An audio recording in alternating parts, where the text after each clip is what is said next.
Hello good people, welcome back to the channel. Please watch these videos and we'll come back to analyze them. Don't forget to like and subscribe. Leave your thoughts in the comment section. Peace and love to you. U.S. Senator Ted Cruz has accused Nigerian officials of trying to improve their image instead of dealing with alleged attacks on Christians and other religious minorities. Now, Cruz said he is pushing a bill to sanction Nigerian officials he believes are responsible and claiming the U.S. House has now backed tougher action against Nigeria. Records show that the federal government paid a U.S. lobbying firm $9 million and spent 500 million naira on a media campaign to respond to international allegations of Christian persecution. The Nigerian government denies supporting or encouraging religious persecution, saying its efforts are aimed at explaining its security response and maintaining U.S. support against terrorism. Plateau State Governor Mutwang has apologized to the Igbo community for the role the state played during the Nigerian Civil War, saying the people of Plateau State were deceived into participating in the conflict. Speaking during an interactive session with Igbo leaders from the 17 local government areas of the state at the Government House, Mutwang urged both sides to put the painful chapter behind them and strengthen the bond of unity. The governor commended the Igbo community for its contributions to the socio-economic development of Plateau State, describing them as an integral part of the state's progress. Joining us on this show to discuss Governor Mutwang's apologies to the Igbos is Chief Dan Ulasi, a chieftain of the People's Democratic Party. Your colleagues, this is one topic I would have loved. Like the phraseology goes, let the sleeping dog lie. 56 years after the Civil War, young people, elderly people are beginning to forget the processes of what happened. And for me, who participated seriously in that conflict, I was a commander of a battalion till the end of the war in 1970. I lost a lot of friends, a lot of relations. It's very painful. I do not know the context. He had to make that kind of statement addressing the Igbo community in Jos. Essentially, I know that there are many Igbos, in their thousands, who have been in Plateau long before the Civil War and up to now. And this political blindness could usher in some kind of stoking paranoia. People will have to explain it in different directions. And 56 years after, I don't think that is what we need now. But it's important that he had to say that. Because most of the people who were hurt, killed, or maimed, it did not happen in the far north, certainly not from Sokoto to Kano and all those areas. People who were coming home, most of them were killed in what was called the Benue Plateau area. And that's why people like us joined the Biafran army very early, because if you go to the railway station and see people coming out of the train with one hand, one eye, open limbs, there's nothing we weren't seeing. And you were asking, is this one country? That was what prompted Ojukwu also in making certain declarations he made out of anger, even though you don't have to have leadership out of anger. So what I would say is that something must have informed the governor in altering the apology. We accept it. Unfortunately, whether it will resurrect those who have died, it will not. But it's important that someday the truth will be told, and the truth is coming out, that the Civil War was not necessary. If you look at what happened in Aburi Accord, General Gowon signed everything in Aburi Accord, and really to come back to the uselessness of what he did. Probably he didn't understand what was going on there. And look at the book he wrote. You see a lot of convenient amnesia, half-truths and, releases that were not in accord with what happened in the Civil War. Because before Ojukwu died, he would have written his book when Ojukwu was still alive.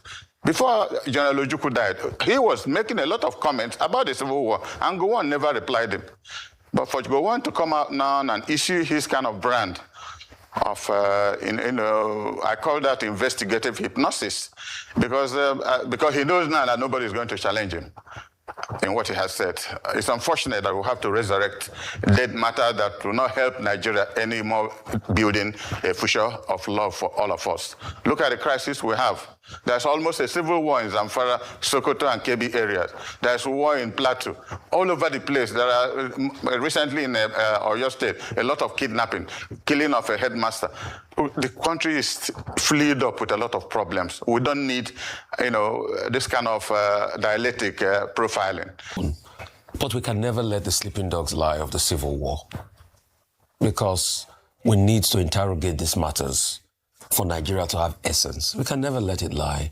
You are still carrying wounds from the war. A lot of people are still carrying wounds from the war. We can never let it lie. And I'll give you 2 instances. Do you think his apology is coming because the same fate people from that area helped the Igbo suffered, his people are suffering that fate today with the level of killings of his people? Do you think that apology came from that level of thinking and contrition? Secondly, we can't allow the sleeping dog lie, because the sentiments in town, and I'm happy you mentioned Chief Alex Ekweme, a man that I met and I adored so much, that had a path to presidency after the second term of Shehu Shagari. But that was also scuttled because some people were talking about the sentiment of his race as at that time. Do you know that that sentiment also came to be again when the formation of the PDP started in 1998? And Alex Ekweme had a right to be able to go for it and vie for the presidency of this nation. But again, his race, conversation that snowed back into the Civil War, came out again. And that's why we can't forget about this matter. So please just help us juxtapose these 2 things. Do you think Mutwang is now making this apology because in place of contrition? Because the fate the Igbo suffered then, his people too are also suffering it now.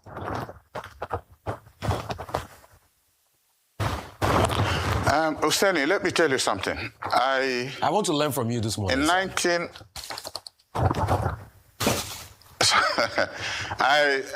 went to Jos at the first PDP convention that finally brought Olusegun Obasanjo as our candidate. Shehu Shagari had organized all the northern delegates and came into Jos to support Alex Ekweme. And I'm happy that he's still alive. Ibrahim Babangida had to intervene and called all the northern leaders that if Alex Ekweme was allowed to be president, it will make nonsense the coup they carried out that removed him and Shehu Shagari. That was why we lost the convention, the presidential primary in Jos. So we all went into, I think it was Jos Hilton Hotel or something, and most of us weeping. Is that what happened? And Shagari said he has done his best, that the military was still running the affairs, instructing people what to do in parts of the country. But most importantly, Hussaini, let me tell you something. There's a situation we find ourselves, and you start to ask, why is it that God brought all of us in this country? If we cannot explain why or ask any question why God did that, I would have thought that in the end of the Civil War, now we have 6 component parts of this country. Gowon is still alive. Can the governors or the president, if they are sincere to themselves, if we are not a shred of investigative hypnosis, this is what I think is going on. Can the 6 component zones in this country sit down, analyze properly, say what their different interests are, and then bring them to a common point where every group will try to harmonize for the better interests of this country? I still remember the Oputa Commission. There was nothing that needs to be said that was not said in the Oputa Commission up to today. No government has dared to take up any side of what he said for the betterment of this country. So it is difficult for me to begin to imagine whether we are really sincere as a people that we need one Nigeria. When the war ended, General Gowon said, "No victor, no vanquished." But I don't know whether the meaning of that English, whether it still applies. Because the Southeast, principally in this country, whether anybody likes it or not, we are, neglected. We are not taken in as, people of one country because we fought a civil war. But statements like this from the Plateau Governor also tells you that there are people who have varying views. We didn't start the war. I don't know how old you were by the time the crisis started in the north. That singular coup happened because the 3 regions were moving slightly apart. And the time I met with late Major General Hassan Usman Kassina, when he was Deputy Chief of Staff to General Way, he told me that they all supported the coup. That they all supported it too. The only thing that what happened was that after the coup, some elements in Kaduna, after Ahmadu Bello was killed, somebody else was killed in the west, and M.I. Akbara was not killed in the east. And I said, M.I. Akbara couldn't have been killed in the east because a head of state was visiting the east and was with M.I. Akbara, then the Archbishop Macarius of Cyprus. That was the only reason why that coup wasn't complete. And so it was difficult to convince people that it wasn't an Igbo coup. But honestly, people who were involved in that process will tell you no, that the military was just trying to save Nigeria from the governors, from the premiers who were moving slightly apart. And they didn't think it was going to be good for the overall interests of this country. So what I think we need now, if we are going to be sincere, not just people taking public office and sharing money, is for us to sit down, discuss the fate of this country, how we can move this country forward, and implement what we have discussed. It's one thing to discuss and arrive at some, principles of, discussion, and we are not able to implement it. Then it's useless wasting all the time talking about one Nigeria. Okay, in one Nigeria, in 774 local governments, water is not running anywhere, and we are not ashamed, all of us collectively, we are not ashamed that we haven't made any progress towards the interests of the common man. So it's no more a question of trying to validate. All these narratives that are flying about everywhere, everybody now is trying to show which person has more access, or more access to the American government or officials from the United States. And just the other day we talked about how Atiku paid $1.2 million to lobby, against Tinubu because of his past record, the President Tinubu's past record in Chicago, and the forfeiture and all of that. Now, after that, the federal government or the government also released their own letter of, that kind of made it look like American government is happy with the president or with the presidency of Nigeria. So um, the thing is that with all of these things going on right now, how many is actually reflecting what is on ground? How many is actually reflecting what is on ground? Because it seems like what some people, especially some people in the government, it seems like what they are so much interested in is how they look or how the situation look. Because it doesn't mean they are not doing anything or they are not making any progress. Now we will say, is the progress enough? A lot of Nigerians will tell you no, because there's still so many cases of insecurity.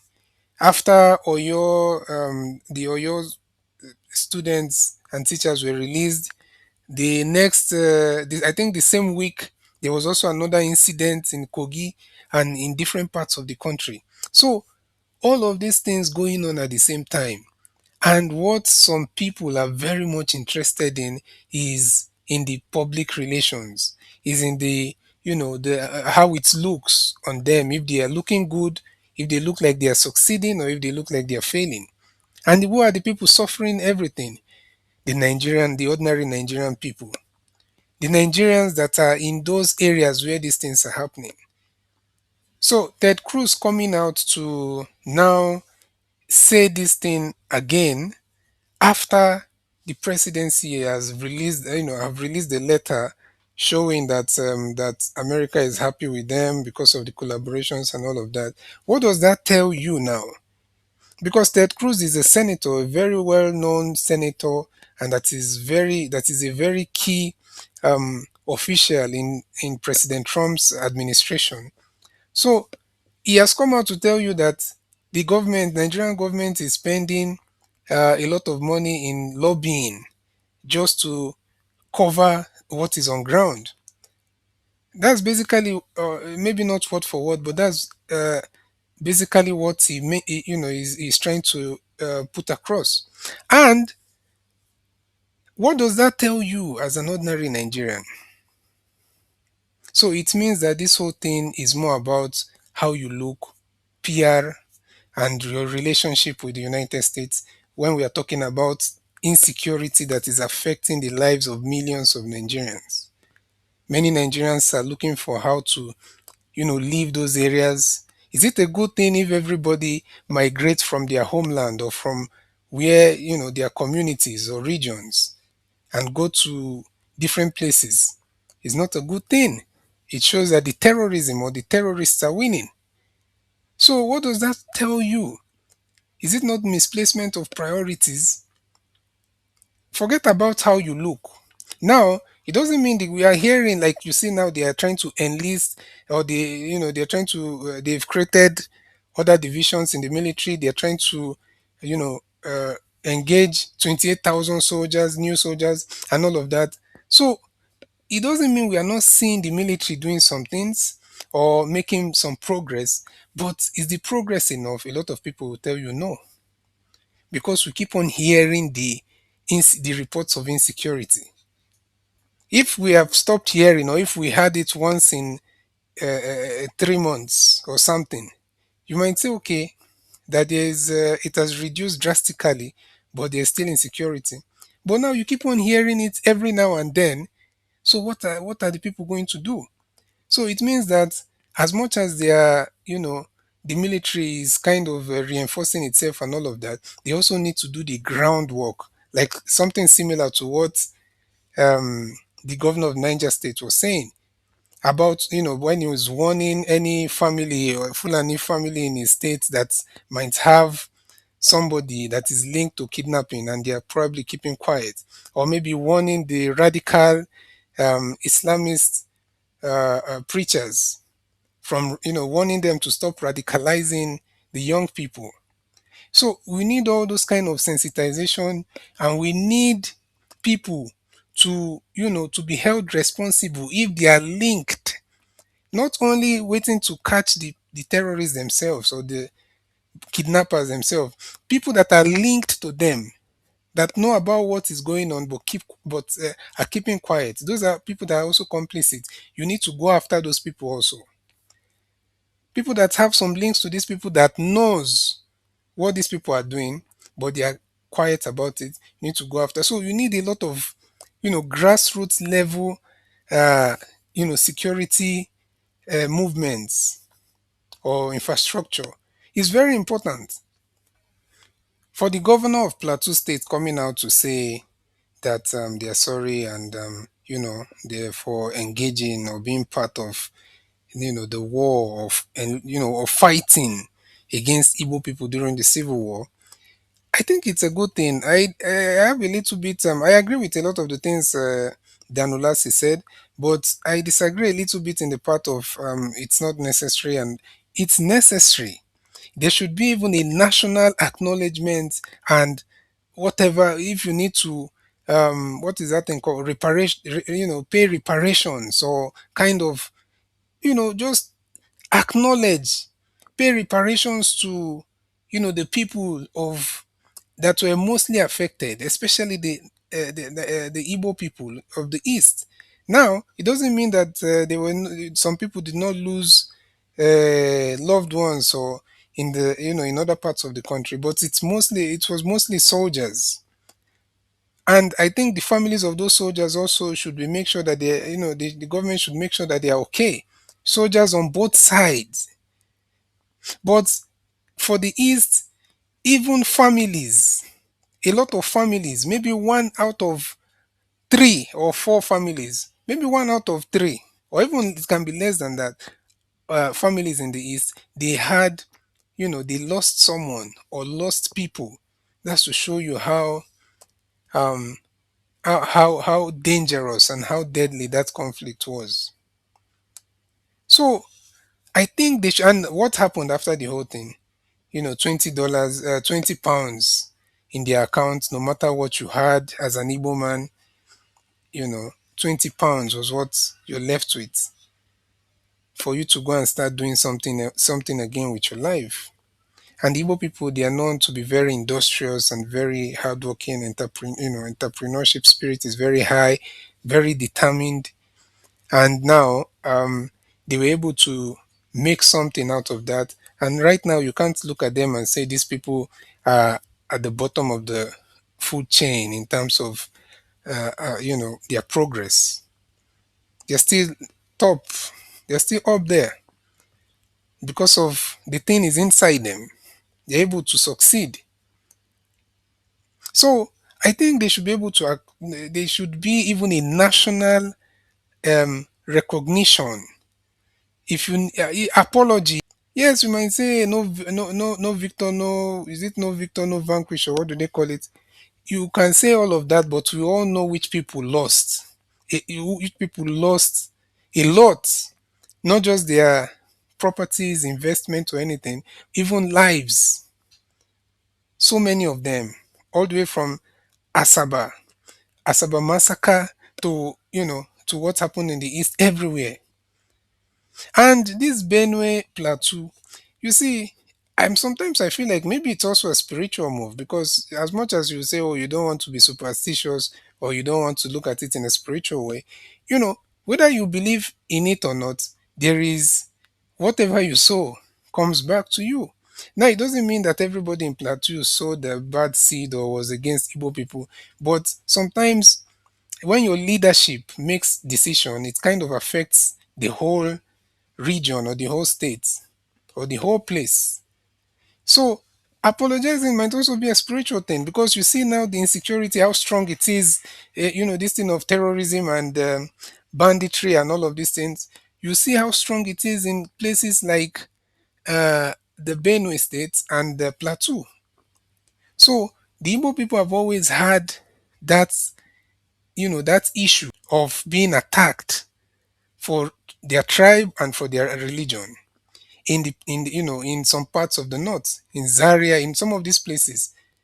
So, and when there was a massive uprising after they talked about the after the what's it called now, the coup they tagged it an Igbo coup. So some people used to say that the whole thing started after the coup. No, there have always been riots, tribal and religious motivated riots in the north, and especially against the Igbos because the Igbos are predominantly Christians and they are living in the north. Some of them were living in the north, or you know, so and the north is predominantly Muslim. So when these things happens, the Igbo people are always unsafe. They have to leave their properties. So this has been going on. A lot of these things has been going on even before the coup, because a lot of people like to start from coup, the same coup that they said it's an Igbo coup because the senior officer or the officer that was at the head of the coup was an Igbo, but the coup was consisted. The soldiers that carried out the coup, they were from every tribe, or they were also Yorubas. They were also people from other tribes in the among those soldiers. So they say, oh no, the most senior or the person that they felt like was the leader is an Igbo man. And because they said, oh, some of the people, the so-called leaders that fell in the, because of the coup, they are not Igbos. So now it's an Igbo coup. So that's what they said. But don't forget that this whole religious, tribal riots and persecution against the Igbos has started even before the coup. And so nobody is supporting the coup. I'm not supporting the coup.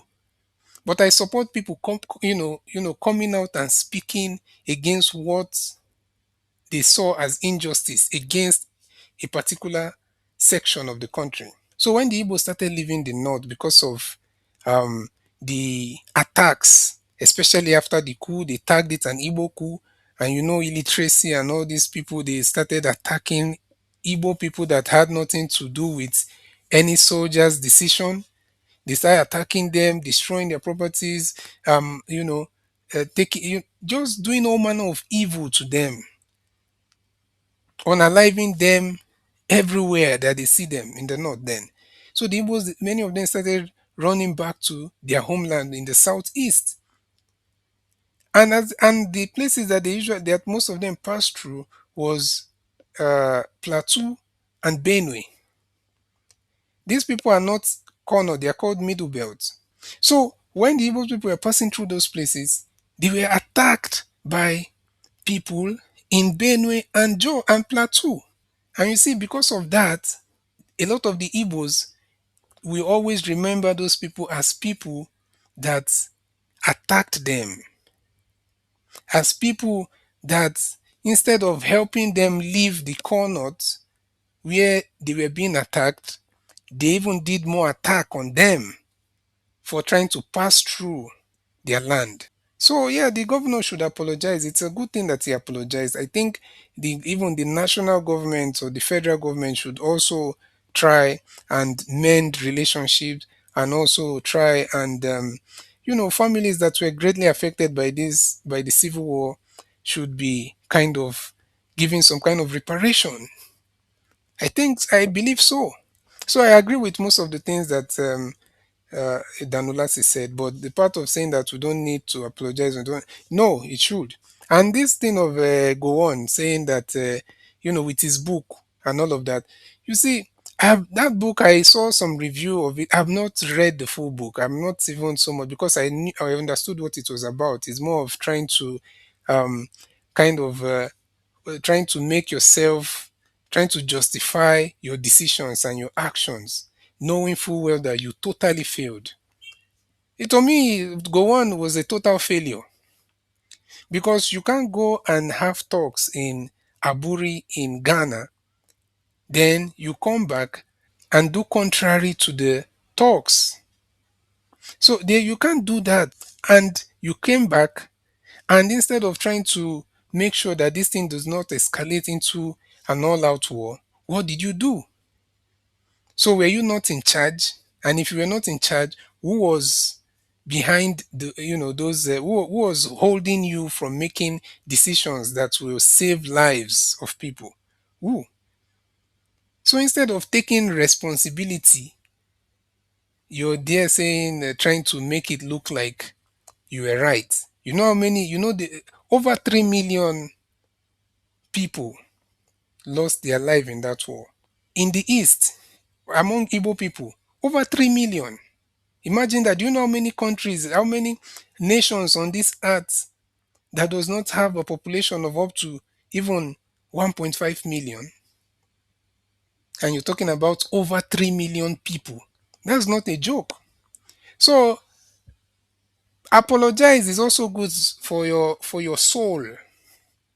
Apologize is also good for, because a lot of those people that died were children. Many children lost their lives. So, because of starvation, kwashiorkor, a lot of things happened to those children. Many of them lost their life. So, you think their blood is not crying for vengeance?